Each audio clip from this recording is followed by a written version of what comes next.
Welcome to week 12 of our class. This is a milestone week. Your draft 3 submission is due this week. We're adding the physical environment to your operation manuals, facility design, equipment management, and critically important facility signage. We've covered facility design equipment selection in the previous weeks. Today I want to focus on an often overlooked but absolutely critical element, signage.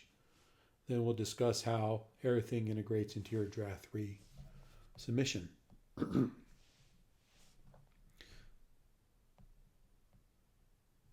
So in chapter 8, we have some standards and guidelines. Again, I'm not going to spend a lot of time on that, but let's go on. Why signage matters. Let's look at a legal reality here. Let me tell you why we're dedicating time to signage. A facility was sued after a member injured himself using equipment improperly. The member claimed he did not know the proper usage. The facility argued that they provided an orientation, but here's what killed their defense. No instructional signage on equipment, no warning signs about risk, no posted policies about orientation requirements. The court found for the members, proper signage could have prevented this entire situation. ACSM Chapter 8 dedicates significant attention to signage because it serves multiple critical functions. It provides legal protection. It demonstrates your communicated risk, damage, risk management, warns users of hazards, education, instructs on proper usage, emergency response, guides people in crises, and compliance, meets regulatory requirements. And again, ACSM identifies 7 categories of signage every facility needs. Let's walk through them quickly. Emergency and safety signage, your most critical category. We need to have the following type signs. Emergency exit signs illuminated every 100 feet. Exit route maps with "you are here." AED location signs visible from 50 plus feet. Fire extinguisher signs, first aid station markers, emergency phone locations, assembly point markers. Our next area is health and safety warning signs. So here we have pre-activity screening requirements, physician clearance recommendations, assumptions and risk notices, proper attire requirements, equipment usage warnings, age restrictions, wet floor or temporary hazards. Our third area is instructional signage.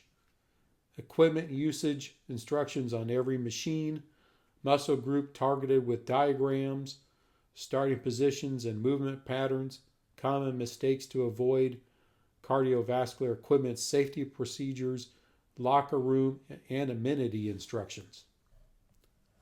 Operational and policy signage, hours of operation, facility rules and regulations, membership information, cleaning expectations, child supervision policies, and guest policies. Our fifth one is wayfinding and directional signage, main directory at entrance, directional arrows at decision points, area identification signs, restroom and amenity signage. Our sixth is ADA compliant signage, accessible entrance markers, accessible parking. We need to have 60-inch minimum height post here.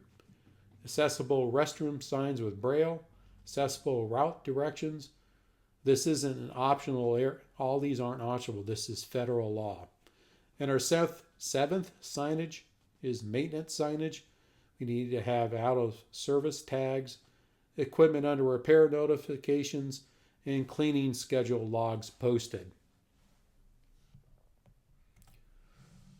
Let me emphasize emergency signage because lives depend on it. ADA signs, must be visible from 50 plus feet away. Universal symbol, heart with lightning bolt. Consider ceiling mounted signs in large facilities. Your emergency action plan fails if people can't find the AED quickly. Exit signs, illuminated, cannot be obstructed by equipment, must work during power outages, use photo or battery backup. Exit route maps posted near entrances and high traffic areas, shows current locations, all exits, and emergency equipment locations. Update whenever outline changes. Emergency assembly points, outdoor locations clearly marked, safe distance from building, accessible to emergency vehicles. Every piece of equipment needs instructional signage. ACSM specifies what must be included. For equipment, instructional signs must show the following: equipment name, muscle groups targeted with diagram, starting positions, movement patterns, breathing cues, common mistakes to avoid, adjustment instructions. Design requirements for this: text large enough to read from seated position, minimum 18-point body text, high contrast black on white or white on dark backgrounds, include visual demonstrations with photos or illustrations, laminated for sweat and cleaning, product resistance, mounted at equipment seat level. For our cardiovascular equipment, needs to have additional safety instructions: how to start and stop safely, emergency stop button location clearly marked, do not jump off while moving. For treadmills, proper dismount procedures, speed and incline adjustment warnings. Most of the equipment that you'll purchase will have a lot of these signs already included on them, but you just got to make sure. So the American Disabilities Acts, or ADA, signage requirements are non-negotiable. Violations result in lawsuits and penalties. Critical ADA requirements are the following: accessible parking signs. You need to include an international symbol of access on post, minimum of 60 inches from ground to bottom of signs. Van accessible designation for van spaces. Paint alone does not meet the requirement.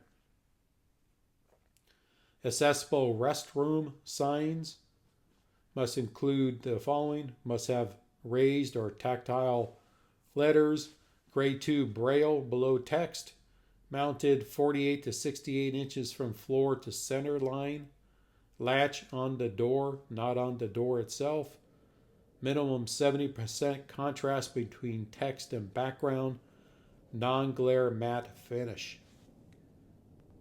Permanent room identification signs need to use sans serif fonts only. Character height 5/8 inch to 2 inch based on viewing distance. Raised 1/32 inch minimum from background. Specific mounting location requirements. Common violations that result in lawsuits include paint-only parking markings, signs mounted on doors instead of walls, missing braille on restroom signs, glossy finish causing glare, and insufficient contrast. Good signage follows these principles. Visibility. Rule of thumb: 1 inch letter height per 10 feet viewing distance. 70% minimum contrast. Black on white is 100%. High contrast beats color every time. Readability. Simple sans serif fonts, Arial or Helvetica. Avoid decorative fonts. Create hierarchy. Headlines 2 to 3 times larger than the body. Maximum 3 to 5 bullet points per sign. Less text equals more likely to be read. Placement. Eye level 48 to 60 inch to center, perpendicular to line of sight, well lit, unobstructed view, at decision making points, before hazards, not after. Consistency. Develop design standards for your facility. Same fonts and colors throughout.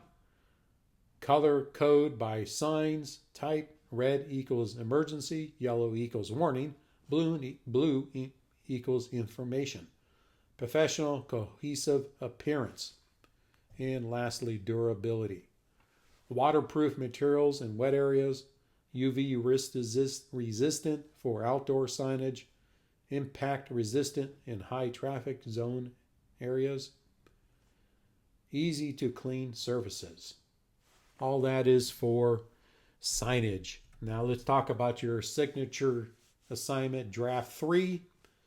Step 1, incorporate your draft 2 feedback.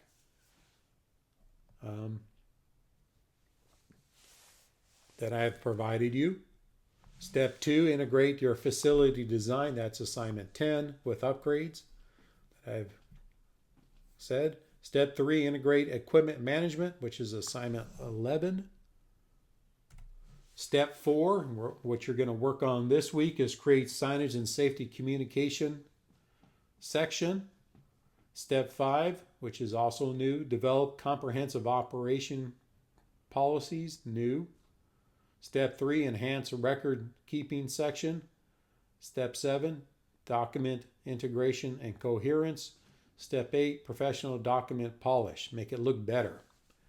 So what you're going to turn in is sections 1 through 7, revised from previous drafts. Our new areas is section 8, facility design, equipment management. Again, don't pay attention too much on the page numbers. This is a guess on my part. Section 8, facility design, equipment management. Section 10, operation policies and procedures. Section 11, record keeping and document systems. Comprehensive appendices.